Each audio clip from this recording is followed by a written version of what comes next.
Hello guys! Hello Pisces! Welcome dito sa aking channel, Kapalaran 888. Welcome guys! Alamin natin ngayon, today is August 31. So, last day na to ng Agosto. So, titingnan natin Pisces kung ano ba ang posibleng mangyayari. Or this is what's your expectation para sa 2025 ng September.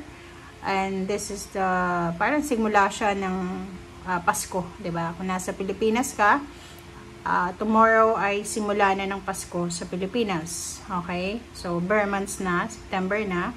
So, titingnan natin, Pisces, kung ano ang message para sa iyo. Okay, so, please connect your intuition sa bawat mensahe or sa bawat baraha na posibleng lumabas dito sa ating reading, Pisces. Alright, so, Pisces. This is an evil eye tarot deck. So, tingnan natin.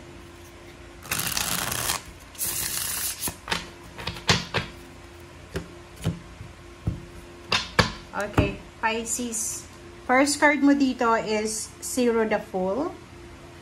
Second card natin is Nine of Swords. Third card is The Lovers. And fourth card mo is Queen of Swords. And the fifth card natin ay Death card. So, tingnan mo. Sa ilalim mo dito is the World card. So, kukunin ko siya para sa clarification. And kung titingnan mo, 2, 4, 6 cards yan. Sinasabi ng baraha sa iyo, Pisces, na may posibleng matatapos or magtatapos ngayong September na to. Or kumbaga, maybe starting this September onwards, lalo na sa bare months, possible na may magtatapos. Kasi there's a death card. Sinasabi ng baraha na possible na, kasi may 9 of Wands dito eh. Tingnan mo. Okay, so yung dalawang ito, kung titingnan nyo guys, sinasabi ng baraha na may mga Pisces dito na posibleng pagod na pagod kayo sa sitwasyon, like for example, toxic na relationship, na career, na place of work or place of residence, yung parang feeling nyo hindi na kayo masaya or hindi na kayo masyadong excited. So, kung ano man tong rason na pwedeng nagdadala sa'yo ng pagod, ng pagkabagot, or anything na negative, sinasabi ng baraha sa'yo na posibleng matapos na to simula ngayong September. And there's a new beginnings happening here. So, sinasabi ng baraha, okay, Alpha, Omega, may matatapos, may magsisimula. So, kung ano man yan, pwedeng yung mga relationship nyo. Kasi may lovers dito, katapos may Queen of Swords. So, maaari na may mga mag-boyfriend, girlfriend, mag-live-in partner. And, possible na mag-propose na yung isa, or pwedeng ikaw yung mag-propose kung lalaki ka, or kung babae ka naman, yung karelasyon mo ay posibleng mag-propose na sa'yo. So, there's a new direction, level up, or yun na nga, may pagbabago na magaganap dito sa inyo, Pisces. And, in terms of business, work, or career, sinasabi ng baraha sa'yo dito na may mga Pisces na posibleng simula ngayong September, especially September 1 onwards, possible na mayroon kayong sisimulan ng negosyo or anything na new. Yung iba din, pwedeng gustong maghanap ng bagong location, residential man siya or for business. And yung iba, may mga, kasi mayroon dito ang Queen of Swords, so there's parang freedom, confidence, parang ganun. May mga relationship ka, Pisces, na posibleng magsisimula ulit. Okay? So, maybe yung mga past person mo or past individual sa buhay mo ay posibleng bumalik, or may mga like yung travel. Pwedeng may mga travel plans kayo, or yung iba gustong pumunta ng ibang bansa, or kung nasa ibang bansa ka, possible na pauwi ka ng Pilipinas by the end of September, Or siguro tapos na yung paghihintay mo, parang ganun. So, 0 the full. Alright, so, Pisces.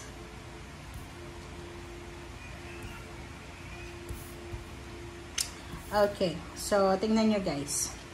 Tingnan natin kung ano pa ba ang messages. Ano ba ang confirmation na para sa mga Pisces.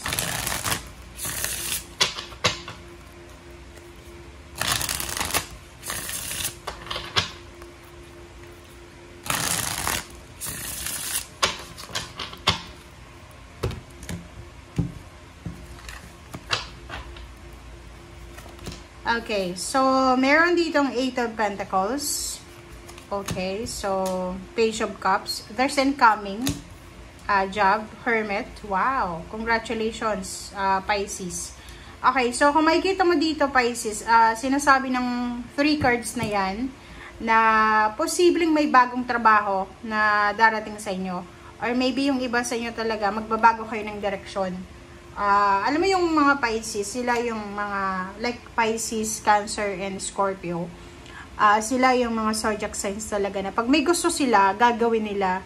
Yung parang ano, kahit alam nila na mahirap, pero, or alam nila na dadaan sila sa mga trials and tribulations, talagang gagawin nila. So, pwedeng ito yun. Possible na mayroong mga Pisces dito na talagang naghahanap ka ng katahimikan, lalo na sa usaping pera, or trabaho, or negosyo, or anything man na related sa salapi.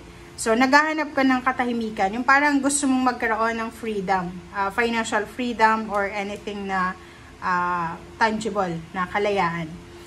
Ang Hermit na to, sinasabi ng Hermit sa'yo na nasa tamang direction ka. Okay? Kumbaga, sinasabi sa iyo Pisces ng barahan na okay, go lang, okay? Huwag kang tumigil, parang yun yung sinasabi ng barahan. Huwag kang titigil. Kung ano yung gusto mong gawin, gawin mo siya. Kung ano yung nafi-feel mo na energy, gawin mo siya. Okay, ano pa ba? Okay, 4 of Cups. O, 'di ba? Kasi parang nasa mindset mo dito, no more regrets. Kumbaga, sinasabi mo na, okay, gagawin ko ang lahat, lalo na sa usaping pera, as long as may knowledge ka, gagawin mo, and hindi ka natatakot kasi yung kinakatakutan mo dito is yung magsisi ka sa bandang huli, which is maganda yon kasi kung makikita mo sa baraha mo, Pisces, nandito yung devil ang the devil, it's either para siyang regrets natin yun kasi masyado tayo minsan na nagpapadala sa sabi-sabi, sa temptation, or sa kung ano pa man. So, sa'yo, sinasabi ng barahan na kumbaga natuto ka na sa nakaraan na ibigay mo yung 101% mo instead na pagsisihan mo siya sa bandang huli. Like sa relationship, siguro may mga Pisces na before, give up nyo yung relationship nyo, or maybe your business, or your job, and then pinagsisihan nyo siya. So, ngayon, starting this September, sinasabi ng baraha, expect mo na sobra kang magiging courageous. Expect mo na magiging sobra kang driven, lalo na sa pera. Parang sinasabi mo dito na hindi ka, parang wala sa vocabulary mo, or sa vocabulary mo, ngayong simula ng September na tumigil. Kumbaga, wala sa vocabulary mo yung tumigil ka, or yung parang stress mo yung sarili mo para, 'di ba? So, basta ang focus mo ngayon is yung excited ka para sa incoming, okay? So, kung ano man ang outcome ng decision mo, sigurado ka na. Okay, so, tingnan natin. So, ano pa ba, Pisces? Tingnan natin ang advice sa inyo ng full moon and new moon natin this month. Okay, Pisces. New moon in Pisces, sa'yo mismo to. Attune to the divine. So, yun. Sinasabi ng baraha sa'yo, Pisces, na okay, good yan. Maganda. Maganda yung naisip mo. Maganda yung purpose mo. But, be careful. Okay? Make sure, Pisces, na lahat ng decision mo sa buhay ay, kumbaga, connected sa kagustuhan ng Panginoon. Kumbaga, ipag-pray natin. Ipag-pray natin na eto yung gusto mo. So, sana magustuhan din ng Panginoon. And grief work, sinasabi ng baraha sa'yo dito na yon, talagang ayaw mong magsisi sa bandang huli. So, ayaw mong pagsisihan kung ano yung gagawin mo ngayon, gagawin mo siya kasi ayaw mong magsisi sa bandang huli. Okay, so this is what you will expect ngayong September and onward. So, maganda siya kasi sobra-sobra kang magiging parang ano to, courageous, driven, parang ano, fast movement forward yung nasa isip mo. Okay? Thank you guys, Pisces. Bye!